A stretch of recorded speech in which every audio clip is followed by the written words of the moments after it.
മേശപ്പുറത്ത് തയ്യാറാക്കി വെച്ചിരിക്കുന്ന വിഭവങ്ങൾ ഇഷ്ടാനുസരണം വീട്ടിലേതെന്നുപോലെ കഴിക്കാനുള്ള സൗകര്യമാണ് കാദർഖാന്റെ മെസ് ഹൗസിൽ ഒരുക്കിയിരിക്കുന്നത്. പക്ഷേ വെള്ളിയാഴ്ച ദിവസങ്ങളിൽ ദം ബിരിയാണിയാണ് ഇവിടെ ലഭിക്കുക. അത്തരം ദം ബിരിയാണി നമുക്കൊന്ന് ഇന്ന് രുചിച്ചു നോക്കാം. ഇത് 30 വർഷമായി കാദർക്ക തുടങ്ങി വെച്ചിട്ട്, 30 വർഷത്തിന് മുകളിലായി. അപ്പോൾ അതിൻ്റെ തുടർന്ന് തന്നെ ഇപ്പം മരണപ്പെട്ടതിന് ശേഷം മകൻ ഏറ്റെടുത്ത് അങ്ങനെ ഇത് കൊണ്ടുപോവുകയാണ് മുന്നോട്ട്. ഫോളോ ചെയ്ത് ഞാനും പോകുന്നുള്ളൂ. ബാക്കി ദിവസങ്ങളിലൊക്കെ ചോറും വെള്ളിയാഴ്ച മാത്രം ബിരിയാണിയാണ് ഇവിടുത്തെ മെനു.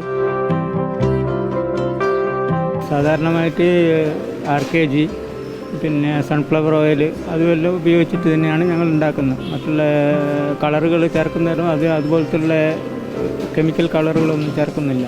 മസാലകളും മറ്റിത് ചേർത്തിട്ട് മിക്സ് ചെയ്തിട്ട് ദം ചെയ്യുകയാണ് ചെയ്യുന്നത്. സ്പെഷ്യാലിറ്റി എന്ന് പറഞ്ഞു കഴിഞ്ഞാൽ സാധാരണ നാച്ചുറലായിട്ടുണ്ടായിട്ട് കൊടുക്കുന്നതെന്നുള്ളത് മാത്രമേ ഉള്ളൂ. 700-800 ആൾക്കാർക്കുള്ള വഴിയാണ് ഞങ്ങൾ ഉണ്ടാക്കുന്നുണ്ട്. आज देखो अच्छा बिरयानी है, मस्त दम बिरयानी का जैसे बनाया. വില കുറവായിട്ടും ഇത്ര സ്വാദുള്ള ഭക്ഷണം വേറെ അവിടെ കോഴിക്കോട് എവിടെ നോക്കിയാലും കിട്ടാൻ ബുദ്ധിമുട്ടാണ്. വീട്ടിലുണ്ടാക്കിയ ഭക്ഷണം പോലെ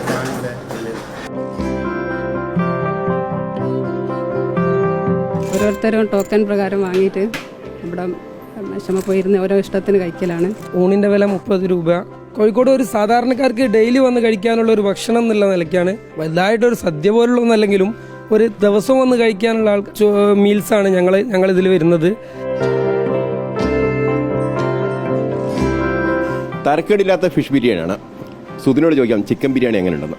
ചിക്കൻ ബിരിയാണി സൂപ്പറാണ്. നമുക്ക് ഈ ഒരു റേറ്റിന് ഇത്ര ക്വാണ്ടിറ്റി ഇത്ര വലിയൊരു പീസ് വേറെ എവിടെയും കിട്ടാൻ ഇല്ലാന്ന് തോന്നുന്നു.